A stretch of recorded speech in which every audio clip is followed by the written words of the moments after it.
খেলাধুলাকে পেশা হিসেবে প্রতিষ্ঠিত করতে জাতীয় নারী ও পুরুষ ফুটবলারদের পারিশ্রমিক বেতন কাঠামোতে আনার সিদ্ধান্ত নিয়েছে যুবক ও ক্রীড়া মন্ত্রণালয়। বাফুফে নির্বাহী পর্ষদের সঙ্গে আলোচনার পরে সিদ্ধান্ত জানিয়েছেন প্রতিমন্ত্রী আমিনুল হক। আন্তর্জাতিক মানের ফুটবল স্টেডিয়াম বাড়াতে চায় বাফুফে। কুশল ইয়াসিরের রিপোর্ট। মন্ত্রণালয়ের দায়িত্ব গ্রহণের পর এবার দেশের ফুটবলের সর্বোচ্চ সংস্থা বাফুফের কর্মকর্তাদের সঙ্গে বসলেন ক্রীড়া প্রতিমন্ত্রী। জাতীয় ক্রীড়া পরিষদের বোর্ডরুমে এই আলোচনায় আর্থিক বিষয়, অবকাঠামো ও পৃষ্ঠপোষক সংকট সহ নানা বিষয় উঠে আসে।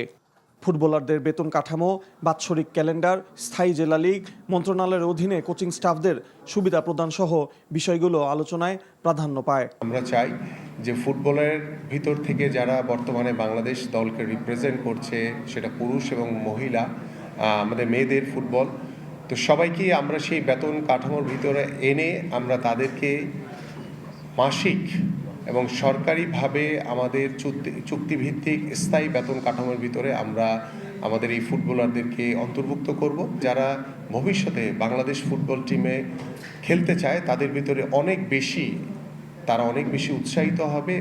এদিকে আন্তর্জাতিক মানের ফুটবল স্টেডিয়াম দীর্ঘদিনের চাওয়া বাফুফের। তাদের আশা নতুন সরকার সেটি বাস্তবায়ন করবে। এতটুকু আজকে আমরা একটি স্পষ্ট বার্তা পেয়েছি মাননীয় প্রতিমন্ত্রী মহোদয়ের কাছ থেকে যে আমরা যদি খেলাধুলার মধ্যে থাকি, সরকারের পক্ষ থেকে সর্বোচ্চ সাপোর্ট আমরা পাবো ইনশাআল্লাহ। আমরা ডেফিনেটলি একটা ভালো এবং স্মুথ কোঅর্ডিনেশন করে সারা বছর ফুটবল সহ অন্যান্য সব খেলা যেন চলতে পারে সেই ব্যবস্থা করব। জেলা লেভেলে আমরা বলেছি যে সরকারের খাস জমি থেকে প্রতি জেলায় যদি একটা করে ফুটবল মাঠ দেওয়া যায়, 5-6 বিঘা জমি হলে একটা মাঠ করে ফেলা যায়, এটা উনি পজিটিভলি নিয়েছেন।